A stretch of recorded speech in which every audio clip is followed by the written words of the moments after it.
Shiva Shoftim Kvarishayna. So we're holding the 11th bracha.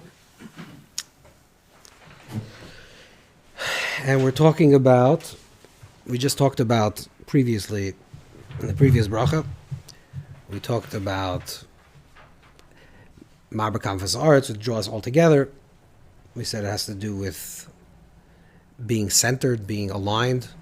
Remember that everything has to be pulled together, a certain type of centering. That's what we're really asking for. Taka b'sheva gadol cheresenu means the freedom comes from a taka when we're all focused and centered, and our mind is not all over the place, and our actions are not all over the place, but we're centered. We have a certain centeredness. And then, once this is a kibbutz golius, once this is a gathering, which is also literally a gathering, remember, we're talking about now, these are klalistic, I think, for general, right? We're davening for the klal. Also for the prat, also for the individual, but also generally for the klal, for the collective. And in the collective, we're saying there should be first a gathering of the exile, and then Yachim Ma'aber Kanfas Arts, then the Shiva Shoftim Kvarishayna is now there should be judgment. So the judgment is Maloich Aleinu Atul Vatcha, that Hashem should be alone the judge over us. And this is not a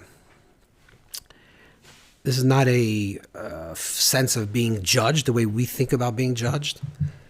When we think about being judged, it's usually a person judging us negatively, which means a person's judging you for what you've done and really looking at you. But there's another type of judgment, which we say this in Shabbos. We say this. I mean, it's in Tillim, that Yirama Yomim Loya, that everything is going to be joyful.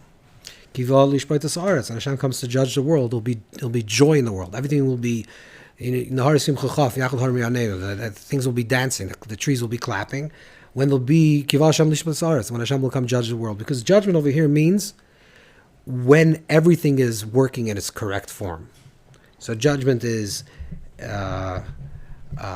upholding to, if in your own self, it would be someone upholding a mirror to the possibility of who you could become. So it's not like, oh, you're nothing. That's you're doing this terrible. It's like, this is your potential. This is you could become. So something about the Shoftenu, and this brings joy. So this Shiva Shoftim Kvarishayna, we have to understand a little bit what this means. So it's the 11th bracha.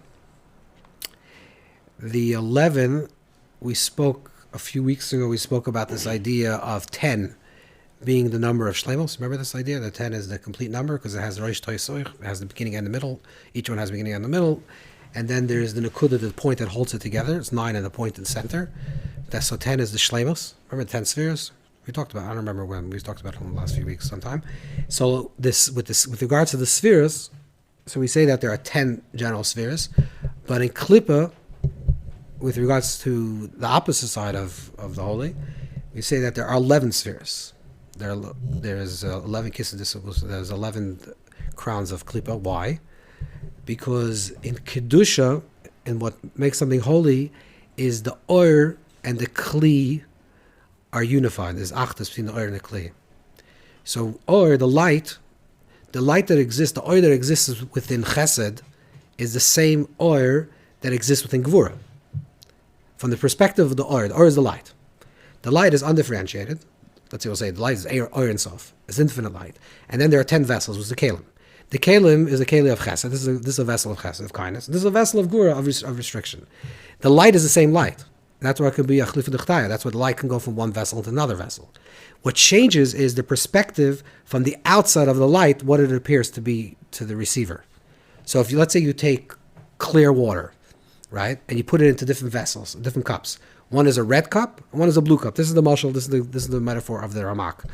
The Ramak says in the Pardes that if you, let's say you take clear light and clear water, you put it in different cups. So you'll see that from the red cup, the light looks red, and from the blue cup, from the outside, it looks blue. But if you're the water itself, the water is the exact same water in the blue cup and the red cup. The oil, the light is one. There's only one. There's only one light. There's only one light. Light obviously is not literal, right? There's one. There's one source. There's one shefa. There's one flow. The light is one.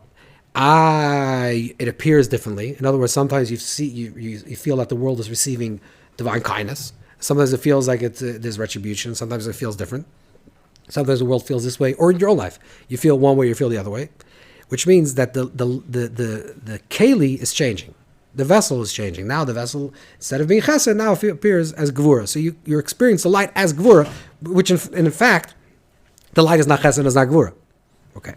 So, but because in kedusha, the light in the vessel, what's kedusha? Kedusha means holy. Holy means when something has achdus. Achdus is kedusha. The opposite of achdus, the opposite of unity is klipa, right? Is the other side. When there's klipa, we say that there's no 10 spheres, there's 11 spheres. Why is there 11 spheres? Because the oir remains separate from the kli. Obviously, this is not literal. So, but the oir remains separate from the kli. So, in the oir of kedusha, the oir and the kli become unified. So, therefore, it's 10. This oir is a singularity that comes expressed through these prisms of these 10 vessels. And therefore, since the oir is one with the vessel, you could say that the oir is actually in the light. What do you want to call the sphere itself? You'll say there are 10. But since the idea of klipa is when the oir and the kli remain separate, because that's the definition of klipa, that the separation. So the oir is one, and then you have 10 vessels, the 10 spheres. So in total number, you have 11. That's why there's really 11 spheres of klipa. Doesn't mean there's really 11 spheres of klipa. It means there are 11 dimensions in the world of klipa versus the 10 dimensions in the world of kedusha. Is it clear? Now, that's why you say the Simona Aktoris. When you say the Ketores, how many Simona Aktoris are there? There's 11. Because the idea of Simona Aktoris, of the idea of the incense in the base of English, was to eradicate the negative smell. The Zohar says to eradicate the negative smell, which means on the level of the negative spiritually, not only physically, that it smelled because of the odor of the offerings, of the karbanos. So that, therefore, the idea is Simona Aktoris has to do with 11. That's why every time there's a magay for something harsh, the tikkun for that, or to mitigate that, is to read the Ketores. Because Ketores is connected to a hamtaka of these gevuras of klipa, because that's why it's the number 11.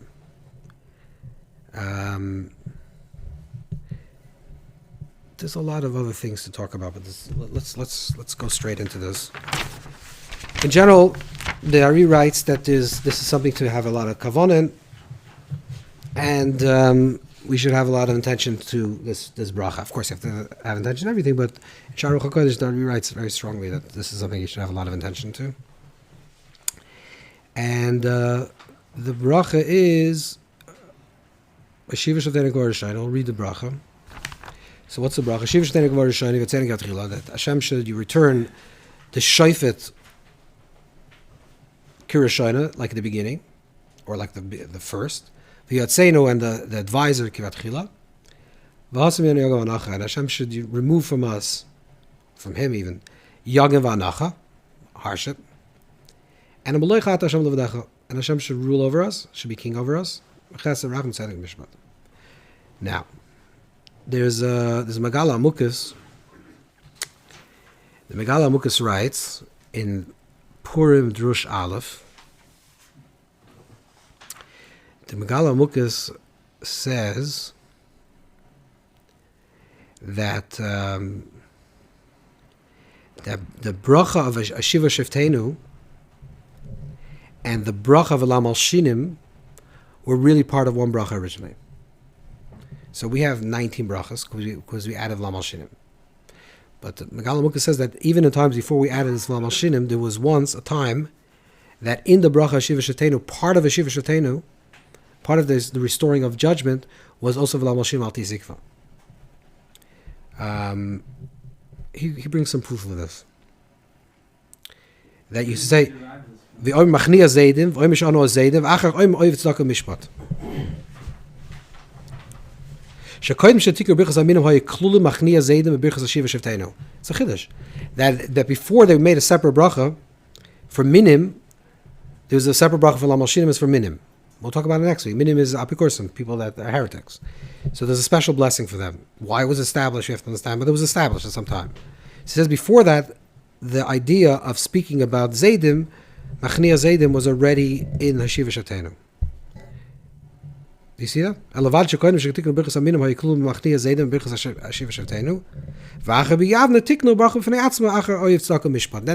Oiv Tzedakah Mishpat as a separate bracha. But originally it was part of the original bracha of Shiva Shavtenu.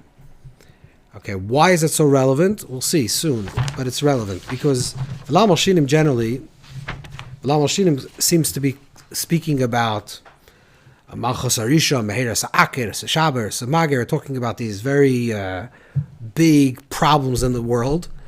And we're saying that all these issues should be destroyed, should be transformed, should be destroyed. But all these things, all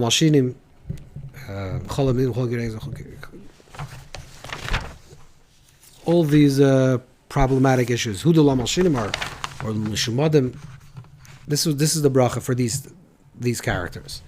So there's something about the Shiva Shoftena that we're going to understand that the Shiva Shoftena also is connected to this. Okay.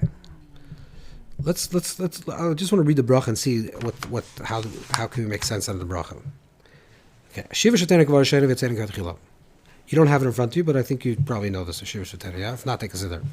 Shiva Shoftena Kvar Shena V'Tzenik V'Tchila.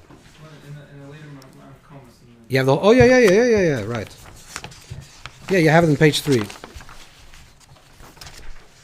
So you have a Shiva Shoftena Kvar Shena V'Tzenik V'Tchila. So you're asking that it should be returned, Shoftenu Kuroshoina, the judges, and the advisors. Shoftenu is the judges, and the Yotzenu Kivatchila and the Yoyetzim. So the obvious question here is, first of all, what's the difference between a judge and an advisor? Second of all, this is the only time you ever do this in the Shemon Esrei, this type of language. You never say that let's say that Hashem should rebuild Yerushalayim just like Yerushalayim was built in the past. There's never nostalgia. You're always talking about the future. You're talking about the present or the future, right? We did. You're talking about now and the present. I recognize what happened. Move forward. I need healing. I need redemption. I need livelihood. This is the only time in the entire Shemon Esrei that you actually do this. You say Shiva Shoftenu Kvar Shena V'Tzenik V'Tchila. And you should return the judges as old. You don't have to say that. If you're really talking about judgment, that the world needs... I don't have point of reference for Yerushalayim today, but I know the judgment, I know what rabbis are like that. No, but you're not saying judgment in general. You're talking about a Shiva Shoftenu Kvar Shena, some period in history. You're talking backwards. Because Yerushalayim we don't have. No, but you could say Yerushalayim... No, we're not talking about those judges. No, for sure not. We're not talking about that. No. Shoftenu means Shoftenu. It means judges. Shiva Shoftenu Kvar Shena. We're talking about Mashiach. We're talking about after. It's exactly the you're talking. No, I understand. No, but it doesn't work that way. We're not talking about the judges that we have now shouldn't be corrupt. We're not saying that. That's a different language. We're just saying that a Shiva Shoftenu we should merit to receive the judges as old. Why can you say we should have proper judgment? Proper judges. You talk about Yerushalayim. You don't say we should build Yerushalayim as old. You say you should build Yerushalayim. Talk about the future. Why are we talking about Kvar Shena? Also, what's the difference between Shoftenu and Yoetzenu? What's the difference between a judge and an advisor? Like what's the concept of a judge? Where do we have judges? Obviously, we have judges, the Shoftim. And where do we have Yoetzim? Then we say like this. Then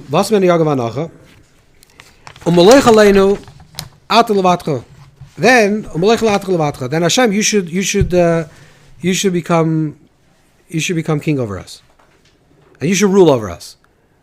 You just contradict yourself. You started off with saying Shiva Shoftenu Kvar Shena that we should receive proper judgments, proper judges. The next word that comes out of your mouth is Molech Aleinu. Molech Aleinu means you should be the king, you should be the judge. So why are we talking about Shiva Shoftenu Kvar Shena? If you want to say that Hashem should rule and the world should be ruled by Hashem's presence, say, and not only you say that you should rule, you say Levadcha, only you. So only you, only Shoftenu. Shiva Shoftenu Kvar Shena means return judges. Then you say that only you should rule over us. If only rule over us, then why Shiva Shoftenu Kvar Shena? You understand the problem? You're literally contradicting yourself in the same phrase. But we say mostly Well, one second. We'll get to that. Let's hold it here. We'll like a little. Then we say Baruch Atah Hashem, Melech HaYitzchak HaMishpat.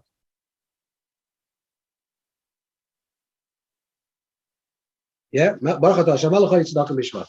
Blessed are you, Hashem, the King who's the HaYitzchak HaMishpat. Melech HaYitzchak HaMishpat. Correct? We don't do this. We never do this either. We never say this.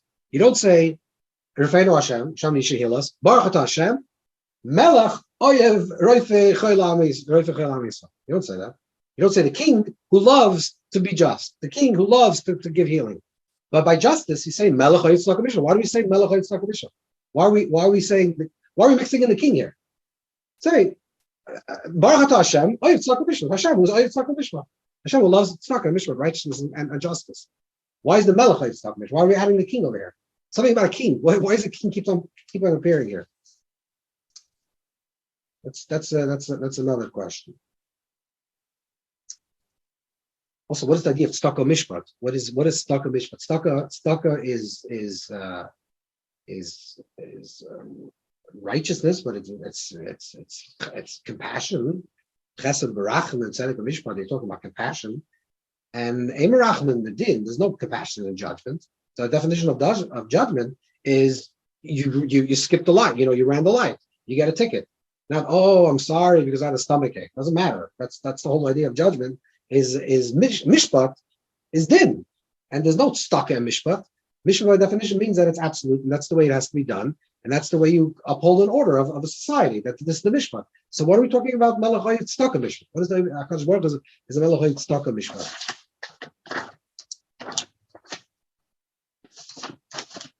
So if you look over here.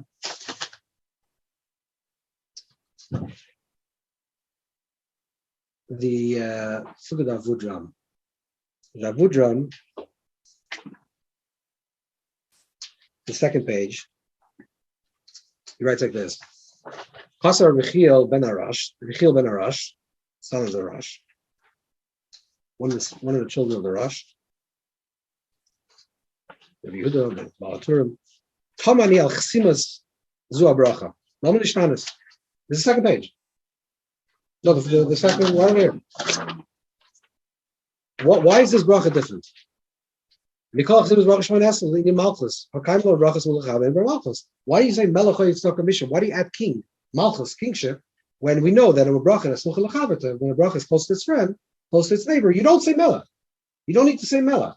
You said already melech once. You don't say melech.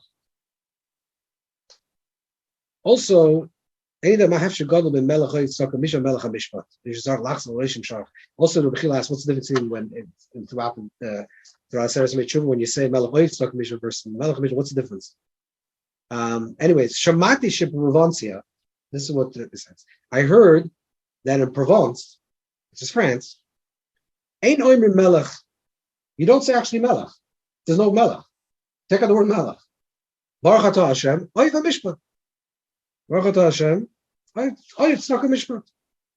Not Melech Oiv Tzedakah Mishpat. The lover of Tzedakah Mishpat. And he says V'yasher Be'enim.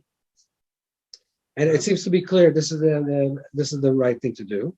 And then he says he found the Machzor Vitru, which is from the Rashi, school of Rashi. The bracha Kol Hashem Kol Emer Akela Kodesh. Akela Mishpat.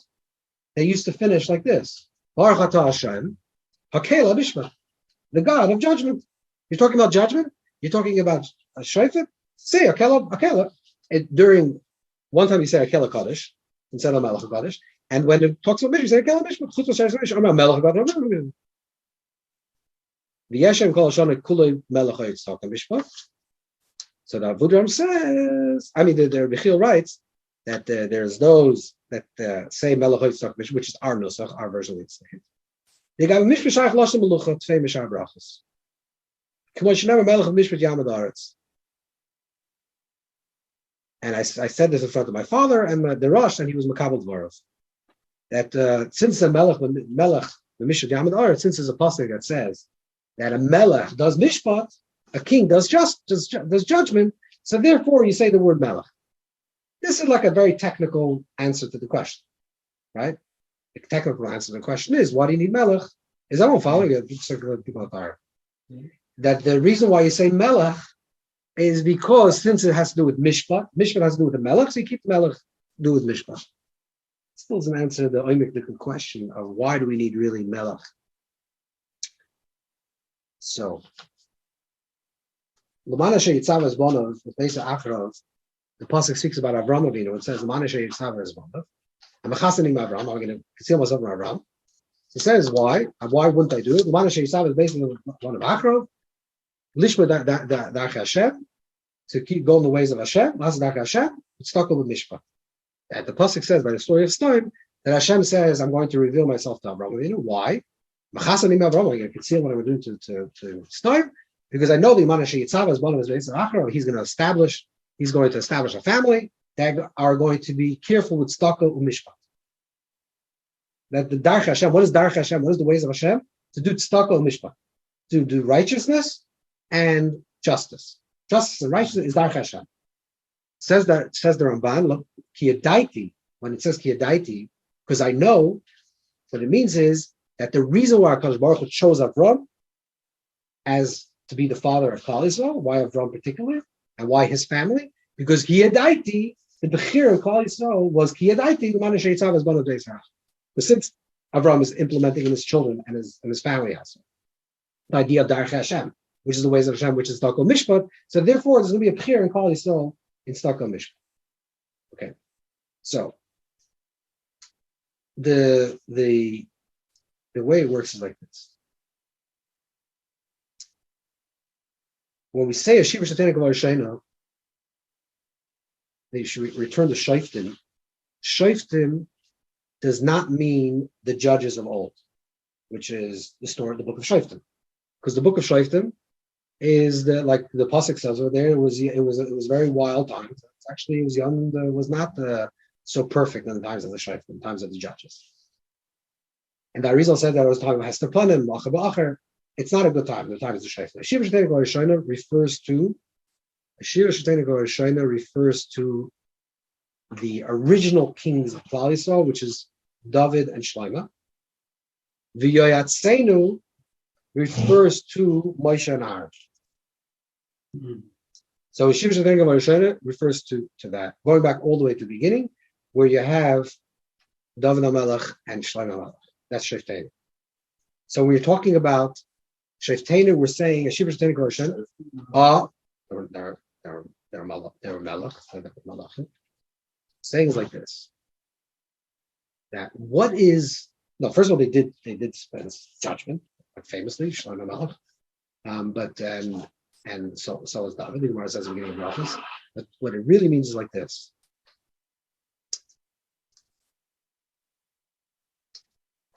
We're trying to, which I know there's a lot of questions that we have, but we're trying to really understand this experientially. What is the Shiva Shatana Kavar Shaina? What does it actually mean in our own lives? So it's not like this.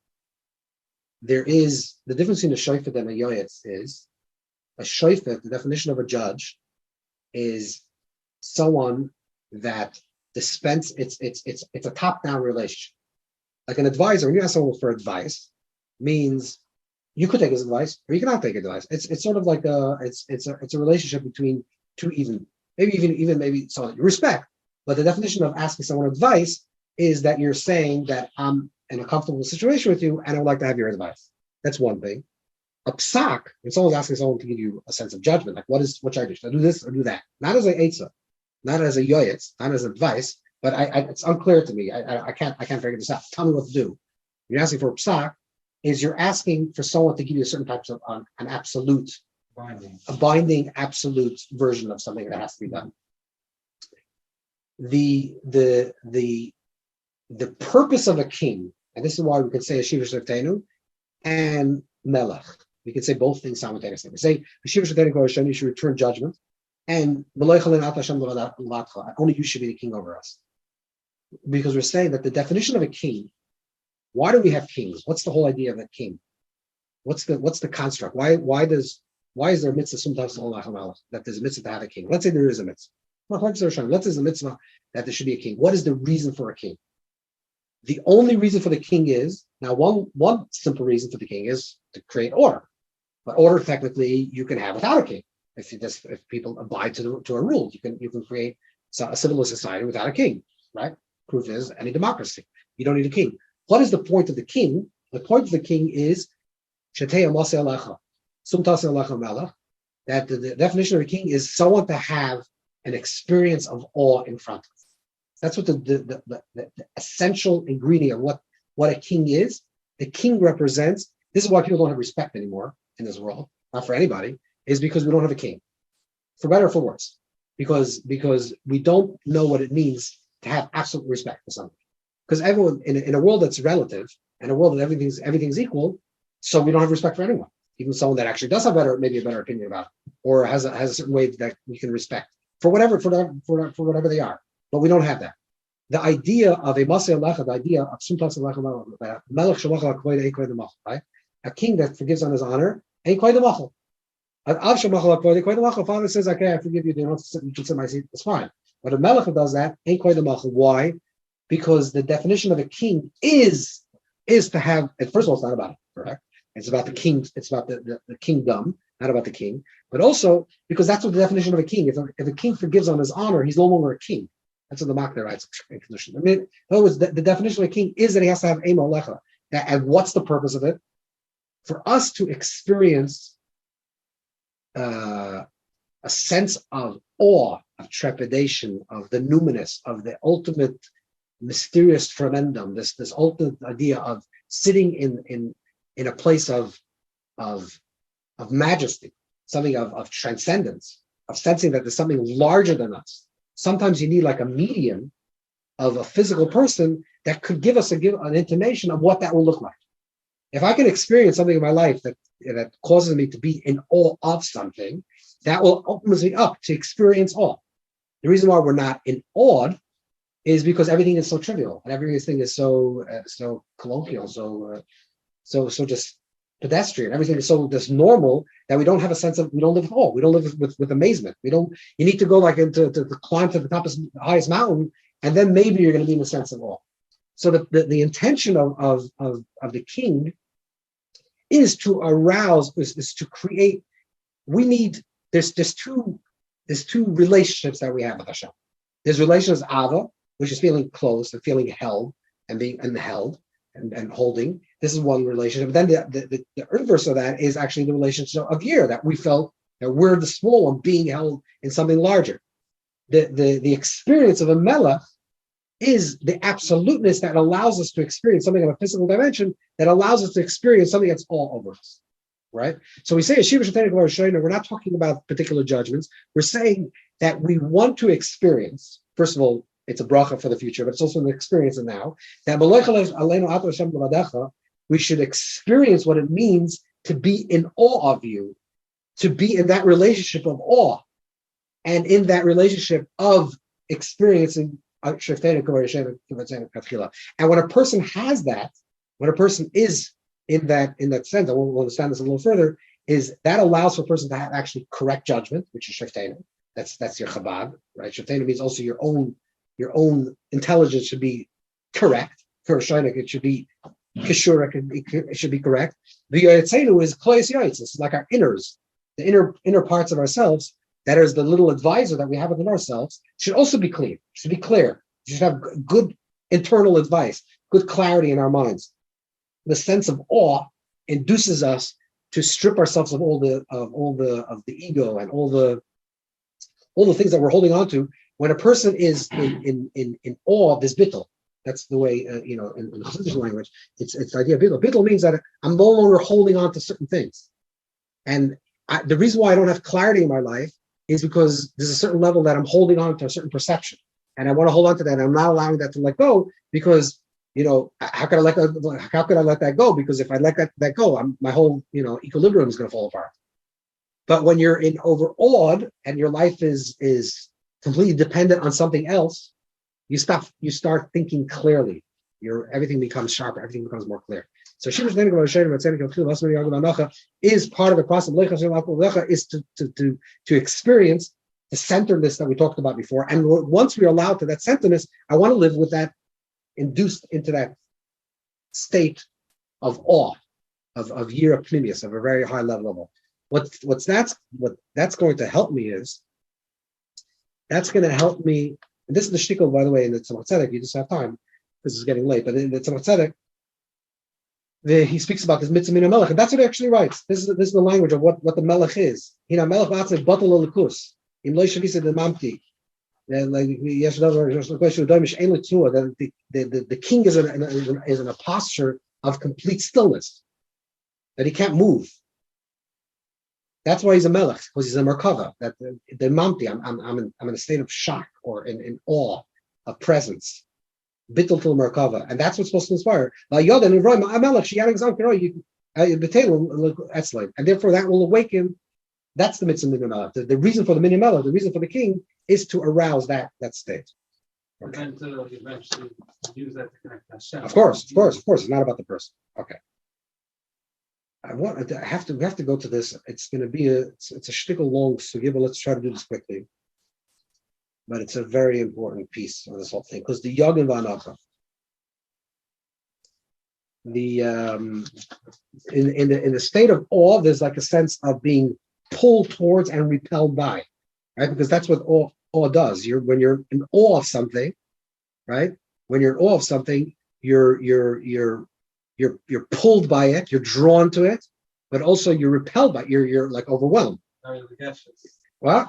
Yeah, exactly. In other words, I'm moving forward, but simultaneously I'm feeling very, overwhelmed. So these are two poles. But let's see what over here is something a little bit like this. What is Yagav Anacha? What's in Yagav Anacha?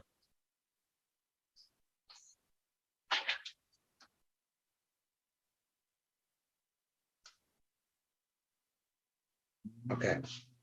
You see the page before in the Ramak, he brings down that it has to do with Chesed word Tiferes, and that's a page Yisoid, which is Midas. But look on the next page, this page, in the top of the page, it says Shachar, so Remena Yogin Vanacha. On the bottom, this is from Tfilos Siddham Arid.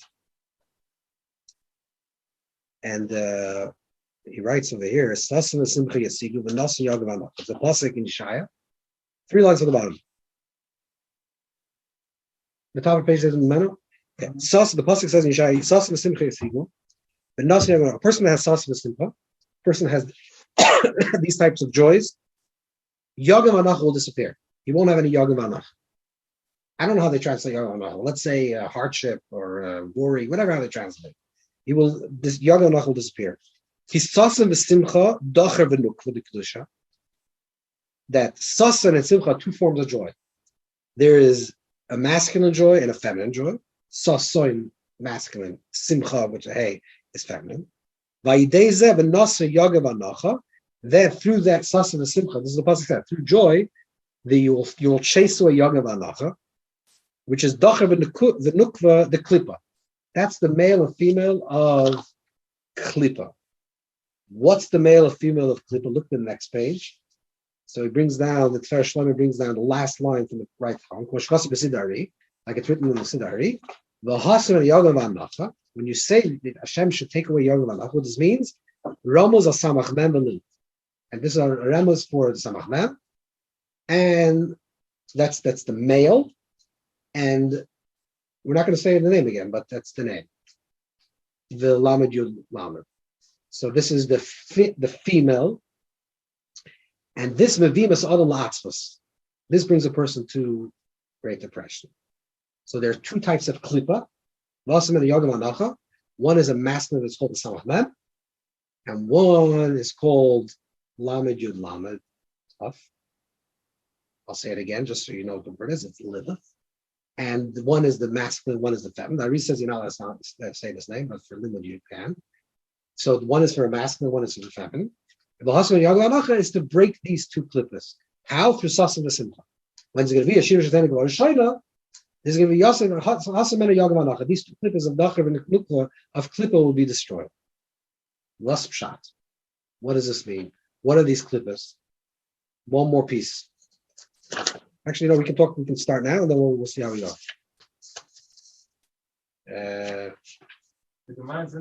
Okay, we'll read the Gemara.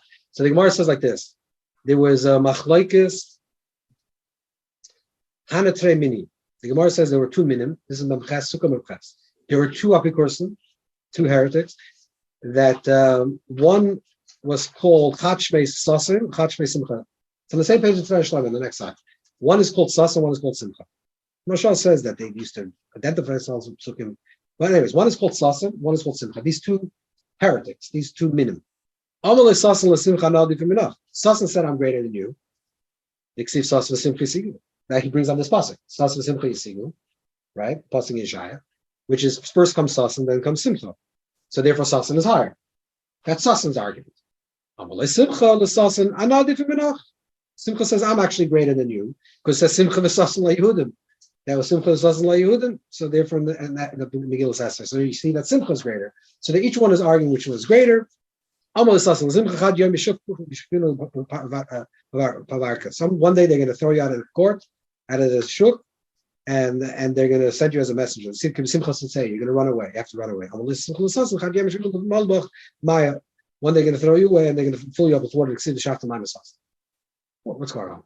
There's two guys that are fighting. One guy's name is Sasan, one guy's name is Simcha, and they're bringing out the pasuk. Sasan and Simcha, two minim, they're fighting. Okay.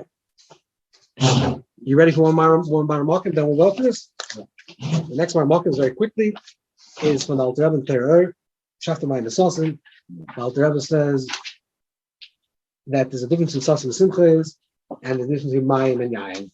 Generally, during the year, you have to do this Yain. You have to libate the Mizbeach with pour over the Mizbeach wine. But on Sukkot, you do it with water. Okay. So the Rebbe says in this mimer that the difference between these two things is that Yain represents the world of Bina, revealed, passion, Simcha, which is one type of thing, and then water represents stillness, quietness, the avoid of the kohen, the avoid of introspection, and the type of joy is a more still form of joy. So there's and to put it simply, sasan is a joy that's more internal, and simcha is an external joy, expressive. That's why it says smeichin b'tzeisa, the sasan b'voya. Smeichin b'tzeisa means there's joy when it's going out, which is an outward movement. That's simcha, but smeichin b'tzeisa, the sasan. But there's sasan b'voya when they're returning, when they're going inwards. So the outward movement is simcha. That's why simcha also is connected. Sameach is connected with sameach, as a sin and a tzaddik are interchangeable. That type of joy is outward movement, is growth. With joy you'll go out. Everything simcha is about an outward movement. Okay. Now let's get to this two levels of tipi yad ranach. What are we talking about? So like this. First, we'll talk about what the Samach Mem is. Samach Mem is, everyone knows this word. Everyone said the word you say many times. But what is the Samach Mem? So in Chazal, the Samach Mem is generally seen in Midrash and Chazal. The Samach Mem is seen as Sar Shal Esav, the prince of Esav, and the Sar Shal Edom. You look at the Midrash and the Yishlach when it says Yaakov and Esav gathered each other, so he's fighting with the Sar Shal Esav, which is the Samach Mem. In Pirkei Lezer, in the beginning of Bereshis, it says, this is chronological figure of Lezer. It says that the story of that the Samach Mem was the one that convinced, or is the Nachash that convinced Chava, was jealous of Chava and wanted to be intimate with Chava. This is sort of the Samach Mem. What is this? What is this koyach? What is the Samach Mem? And Samach Mem also is in Chazal. Samach Mem also in the Torah. The Samach Mem is B'nes HaYoim. That the letters of Samach Mem, the Luchas were B'nes HaYoim. The Samach Mem are circular letters. They're the only letters that are contained, self-contained, which means a letter that's stuck. There's no outward movement. What is a Samach Mem? What's the clip of Samach Mem internally? That's what we want to understand. What's a Samach Mem? So generally, Samach Mem is like a very general word. Anything that's clip is Samach Mem. Okay, but what in specific is connected to Samach Mem in our internal life? Samach Mem is the klipa of power, the illusion that you're all powerful, that you control everything, that everything it's the exaggerated form of an ego, that everything is in my control. I control everything. It's also the letters mas that taxes someone who's the one to give the tax. Okay, fine. Okay.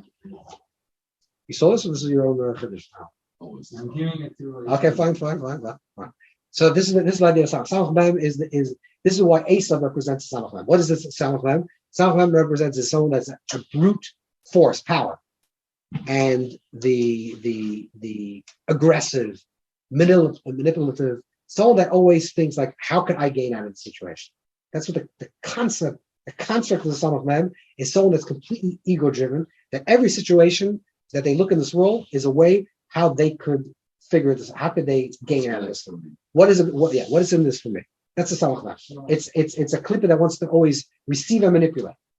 That's why it's a person that also gets very stuck because there's no midway. It's like this is what I do. This is what I do very well, and don't mix me up. It's very raw. It's like a very raw energy. That's why it's connected to Sarjalaism. It's like very immediate and raw. It's not about the future. It's not about past. It's just what is right now. Give me. I want to eat. It's very existential. Very, but very, very power driven because it's the sense of control that I control everything. Wait a second. So what happened? Let's go. But what happens to this person that has this crazy sensation that there's no Malay there's no power higher than me. I am the power. When a person lives that way to the extreme with no forgiving, just that's the way a person lives. Ultimately, first of all, you live with a lot of jealousy, obviously, because that person has that person and I want. That's I always have it. And then when you try to control everything, you realize that you can not control everything, but you're not a person that can realize that. You just try and try and try. What you end up living is with frustration.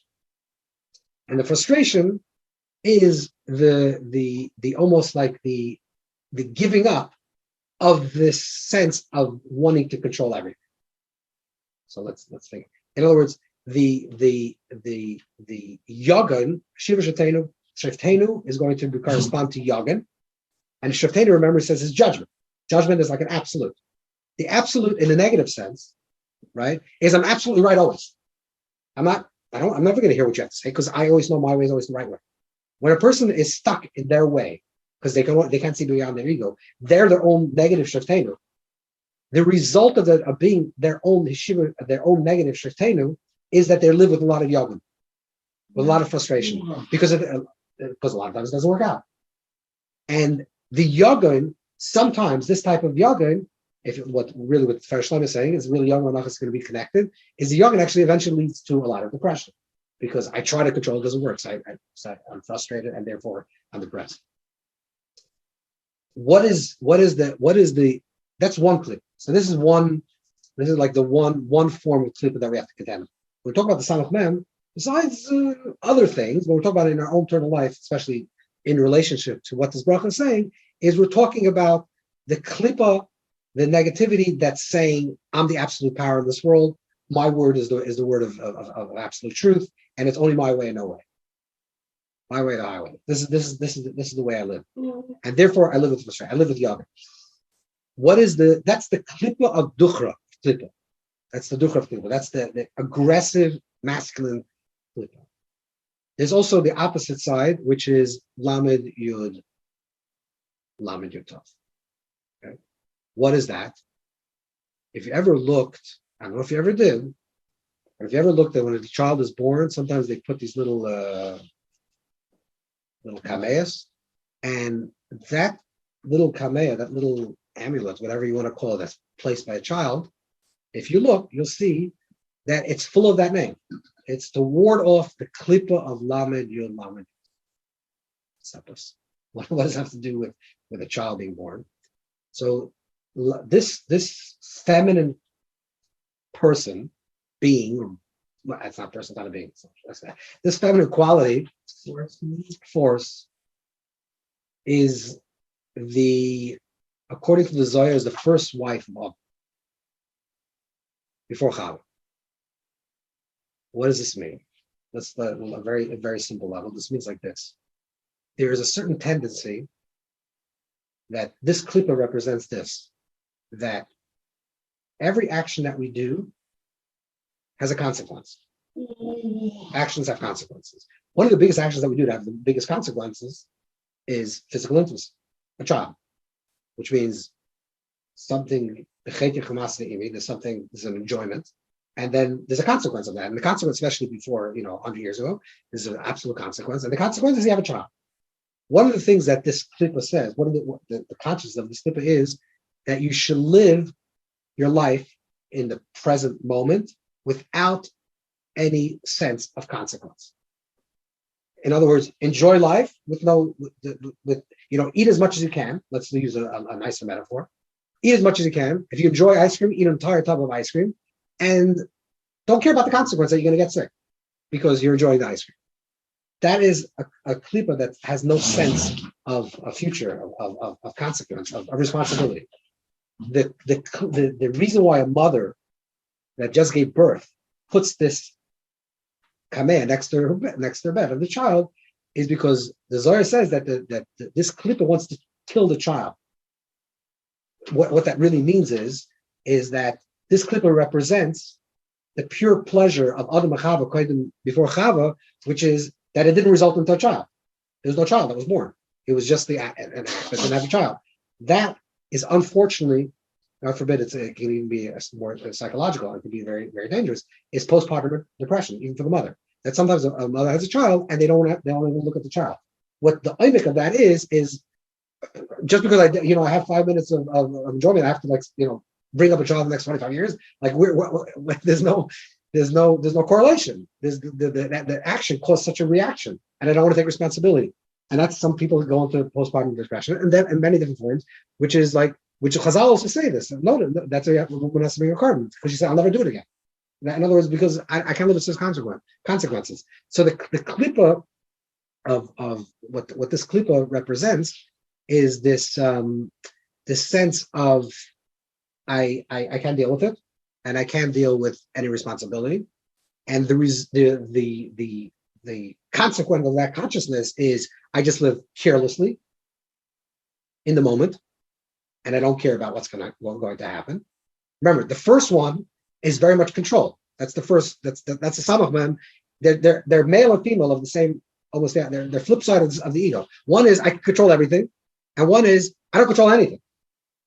So therefore, if there's nothing, I don't control anything. Just there's no. I can't foresee a consequence. So what's my response?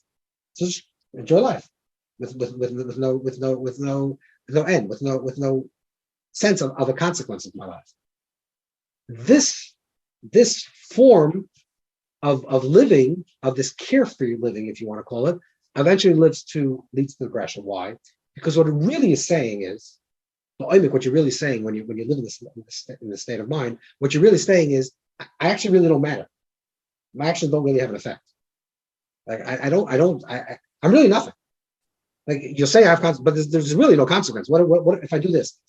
If I live really with this state of reality, then an inflated ego or a complete deflated ego are both negative. If you think you can control everything or you can't control anything, they're both unhealthy. They're both a sign of the ego. Like someone says I can do everything, someone says I can't do anything. It's all the ego. One is an inflated, unhealthy ego, and one is deflated, unhealthy ego. The answer is yes.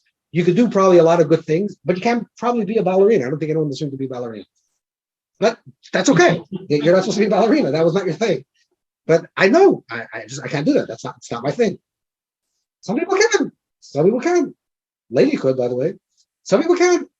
This is the idea of the two sides of the same thing, which is the klipa of the Samach Mem and the klipa of Lamed Yud Tov is actually inverted images of each other. And the result of one is frustration, which leads to depression. The result of the other is pure depression because I mean nothing. Okay? Now, what are we saying is a tikkun? The tikkun is sasan v'simcha. Sasan v'simcha is sasan. Sasan means that I receive joy from my inner life. Right? Sasan is the vayacha, is internal. Amidah, the kohen, the work of silence. The inner perspective, which is a person that thinks that they have to be aggressive and control and everything, and that's the way they reach their fulfillment of their existence. To counter that, a person has to have sasan, which means an inner life, directly left inside, and therefore that will create a certain level of happiness and joy that you receive from inside things that you don't have to actually always manipulate the things outside of you to think that you need joy. And the inverse of a person that feels that they're nothing is simcha, which is do something. In other words, if you gave up on doing everything because you can't control anything, therefore nothing's in control, and you're not capable. If you want to become capable, start doing something. The mere act of doing something is the way that a person gets out of this klipa. Okay, so this is really going back to what the tefillah is like this. To just say very clearly what we're davening for, it's like this.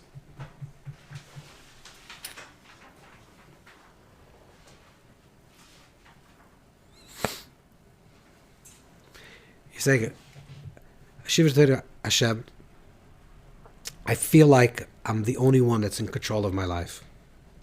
I feel like I'm the only one that's responsible for my life. I have to take every decision on my own. And this inner negative voice of the shofet, of this judge, that's absolute, is always ego-driven. It's always manipulative. It's always, how could I gain out of the situation? And because of that, I realize that I can't, and I feel frustrated.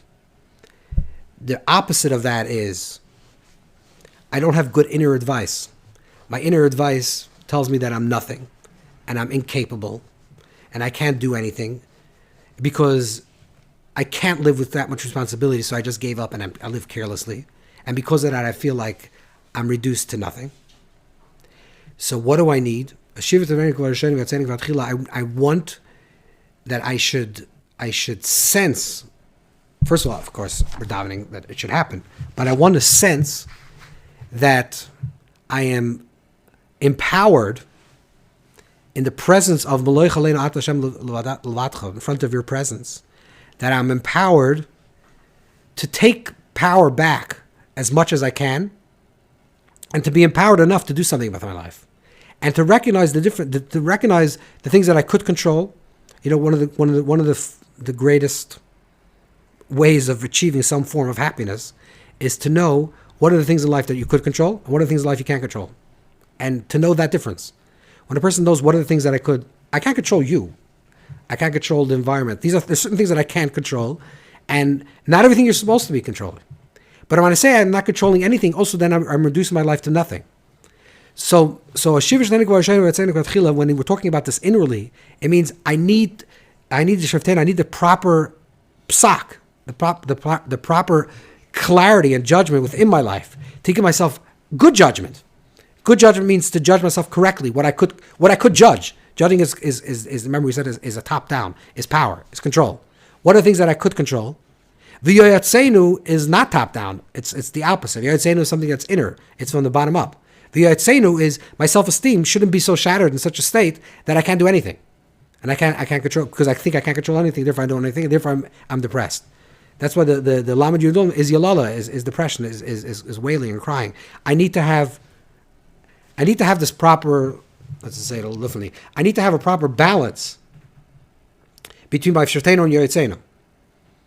In order for me to be a healthy human being in this world, now that I'm centered, and my Machshavdi or Ma'aseh are centered, I need to have like a healthy, proper sense of self that balances the sense of what I could control and what I can't.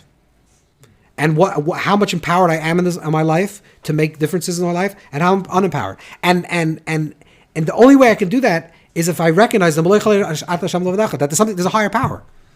The higher power that's being revealed, the Melech, the awe of the majesty of standing in awe, that I recognize that there's a higher power, allows me to know that there's a higher power, so therefore I don't have to control everything, but also empowers me to take power. It empowers me to be the Shoftenu, just like the king of the ancient times was a being that was a paradoxical character. Because on one hand he has to be a king, so he has to act like a king. He can't be Michael Akvoide. But then he's saying that the whole idea is dumily. That's the whole idea of a king, is that he's a shval ruach. He's enough. He feels himself as nothing. So does he feel like himself as nothing or something? Does he feel he has all control or no control? And the answer is it's a hybrid. It's not all and nothing. He has enough self-esteem to know that he's actually his life matters, that he could take control, and life has consequences, and therefore he should make the right choices, and he has enough understanding what he could control, and enough understanding that certain things are not in control, and he surrenders his control, and that's what the bracha is. When there's going to be the Shoftim, when we're going to experience the correct clarity in my own understanding of my life through the proper moichin that I'm going to have. That's it. That's it. The Meloich will bring the serenity. The Meloich, that's exactly the word. The Meloich, the awareness that I'm standing in the presence of something that's higher than me and it's greater than me, it will allow me to be that. And this is the Dark Hashem. The Dark Hashem.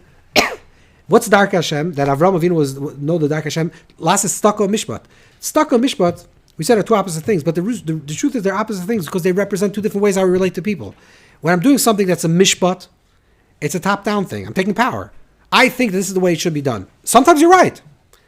If let's say you're a contractor and you have to build something, and your boss says, I think the guy that owns the company says, I think you should do it this way. So listen, I know how cement works. I'm taking a stand there. This is the way you pour cement. Don't tell me your ideas. This is taking ownership. That's Shiftenu. Right, that's taking Maloich. You're the Melech here. In this scenario, you're giving the psak. You can do when you know something. Correct. You're exactly. So Shiva Shetani Kavashana means Maloich Lein Tzedakah Mishpat. Tzedakah is compassion. Compassion means I feel you. Right. Mishpat means I feel myself. What's Hetzachon Mishpat? What do you feel by Mishpat? Mishpat is I think this is the way it should be done. Conviction. It's a conviction. This is the way it should be done, and you should live with conviction. If you don't live with a conviction, then you're living with no responsibility. Then you go back to. You can only have conviction in the things that you're clear on. Exactly. So this is what you're asking. Hashem, you should give me clarity in the things that I'm. This is a 12-step prayer. Yes, but it's deeper. Hashem, you should give me the clarity that I should have clarity to be tzedakah mishpat. That my relationship with other people, the dark Hashem. That I want to be close. I want to do the work of Hashem in this world. How do I want to do this work with Hashem in this world? I want to be a shofet, and I want to be someone that gives tzedakah. The shofet is someone that's certain. The tzedakah is someone that's compassion. I want to do that. That's the dark Hashem. Our relationship to the Creator is the Kadosh Baruch Hu is oises tzedakah v'chesed, tzedakah mishpat, and we're oises tzedakah mishpat. Hashem's relationship to the creation is that he's a shofet, which is a ruler, is absolute, and he's a father. And he cares.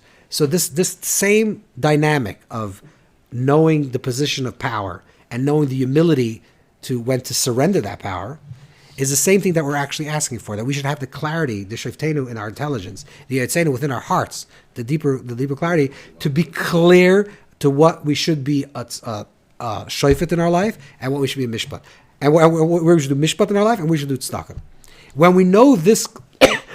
When we know this clarity, it's Hasan and Yagav Anacha. That's what is Mavata all the Klippa. The reason why people are frustrated, the reason why people are depressed, the reason why people have all these negative sensations about themselves is because they don't have and humility. Both. You need the Shoftenu and the Yotzenu. You need the psak. You need the two qualities. The one quality is the Hasan Yagin Vanacha. The Yagin issue is that I feel like I can control everything. But you need a healthy level of control. The Anacha is that you're not in control of anything. You need a healthy dosage of not uncontrol, of letting go. And you need that balance between these two things, which was a Hasan Yagin Vanacha. When a person wants to live free with Simcha V'sasan, with joy and inner joy and outer joy and expansiveness and growth, they have to overcome these two klippas of the Samach Mem and of the Lamed Yutaf. This is the Nekuda. You're chapping what I'm trying to say? This is the experience of what you're trying to do in this tefillah. That you should experience. You come out of this, you say, I'm starting Shemona Esrei, and in this tefillah, I realize that my yoyatseinu and my shoftenu, my shofet is my absolute conviction, is sometimes narish. It's foolish. It's arrogance. And it puts me in positions, not all the time, it puts me in positions that I start trying to manipulate situations and I try to figure out how I can gain power. So my shofet should be correct. It should be like David HaMelech and Shlomo HaMelech. And then via Tzenu, my inner voice that tells me that I'm a shmata and I'm nothing and have no control and and live carelessly and therefore I'm depressed is also unhealthy. So via Tzenu should be in a healthy place. It should be like Moshe Rabbeinu. It should be like Aaron HaKohen. And when a person lives like that, between those balance, his v'hasim and yagav anacham leichalem atasham v'dacha.